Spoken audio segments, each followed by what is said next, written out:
Imagine करो एक ऐसी वॉर जहां सोल्जर्स के पास मशीन गन्स थी और सामने एनिमी थे जाइंट बर्ड्स।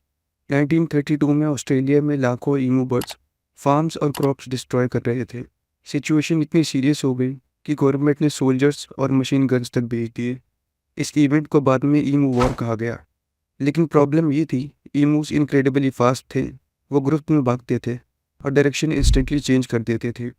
कई बार सोल्जर्स ने हंड्रेड्स ऑफ राउंड्स फायर किए, फिर भी बहुत कम बर्ड्स पकड़े गए और कुछ वीक्स बाद ऑस्ट्रेलिया को ऑपरेशन स्टॉप करना पड़ा। एक वॉर जहाँ टेक्निकली ह्यूमंस के पास गन्स थी, फिर भी बर्ड्स जीत